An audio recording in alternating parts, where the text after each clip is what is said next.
This is the Mac 9 DSD 2011 comp, and this is one of the most popular budget options for 2011. So this gun is on loan from me from my buddy Johnny. He's a little shy, he doesn't want to be on camera, but we're going to go over the specs of this gun and why he chose to start with this one as his platform. What's the appealing part about this 2011? I mean, I think for me, before I jumped, head first into the 2011 market, I wanted to see what they were like and see how I can customize and modify one. So I got one, had it for a week, and already I was like, okay, I want to change all these things to make it better. So for entry-level options, there's a plethora out there, but this one seemed to be like the one that's the most popular on YouTube at the time, and I was like, you know what, let me send it. Like, what is like the starting price someone would expect to pay?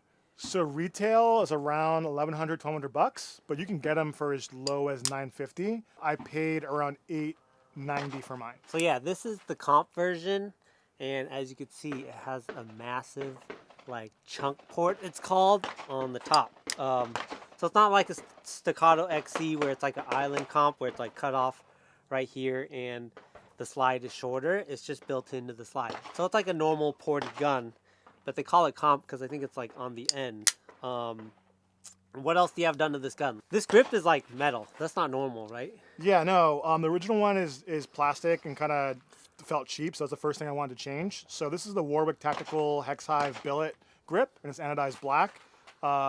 It's like more than half the cost of the gun, but to me it makes the gun that much better. Wolf mainspring, 17-pound mainspring. I have a 7-pound variable recoil spring, and then I change out the trigger to a red dirt trigger, which is drop-in, is perfect. And then Infinity Firearms, titanium disconnector, and Sear spring. Dawson Tools guide rod, and then topped it off with the Holosun 507C. This 2011, like, it feels buttery smooth. It feels good. There is a little bit of like wiggle between the slide and the frame. I think that's what a lot of 2011 people kind of watch out for, like when they're choosing 2011s, or how they base like a high quality one or like an expensive one versus like a more budget friendly option. It's not bad at all. Like, I'm like a striker fire guy, so like I can't really tell the difference. Like, I'm not huge on 2011s yet, and to me it just like, this is smoother than any of my other guns. So like, it definitely feels more premium, more expensive. And what about the trigger? Like, is it like, how many pounds is the trigger pull weight? Pretty light. It was just over 2.5 pounds. The Infinity Sear is pretty insane. That feels super light. It feels like it's like a 1.5 or 2 pound trigger. So like, given my experience with 2011s, which isn't much, this feels nice. Like, yeah. I can't tell the difference. I've handled like Atlases and like Staccatos and stuff, and honestly, they all feel the same to me.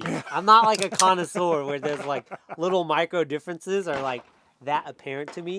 The only thing I do know about this is the slight little wiggle in the frame, but all the finishes and stuff, they seem pretty nice. Like the finish on the grip and like the slide and everything, or I can't tell the difference. Like, yeah. If you would have told me this gun was like $4,000 or $5,000, I would believe you. You know? Definitely not that. I mean, I'm a SIG guy too. I'm definitely a striker fire guy too. And then I just like, you know what?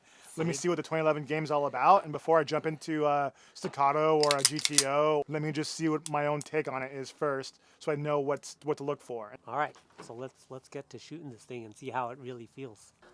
We're gonna get first impressions of this 2011. We'll see how it feels. All right, I probably want to put on ears for this. Yeah, for sure. All right, so first impressions, first shot. Should I just do one shot? It feels soft, very soft. Woo, dude, that thing is flat, bro. It doesn't move at all. All right, let's try doing like a bill drill. Oh, that was more than 6 shots in a. Oh, that was 6 shots in a 2.28. That's not bad, considering it's my first time out with this gun. We ended up throwing, so we had 2 high Charlies. That was my fault. I wasn't being target focused. Hey, so this thing is pretty good, dude. Pretty fun. Yeah. Let me try shooting it more at distance. Just that's where like triggers like really shine. And especially for a comp, I want to see how far I could get away with a double.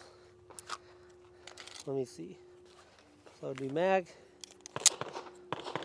Let's just try a double.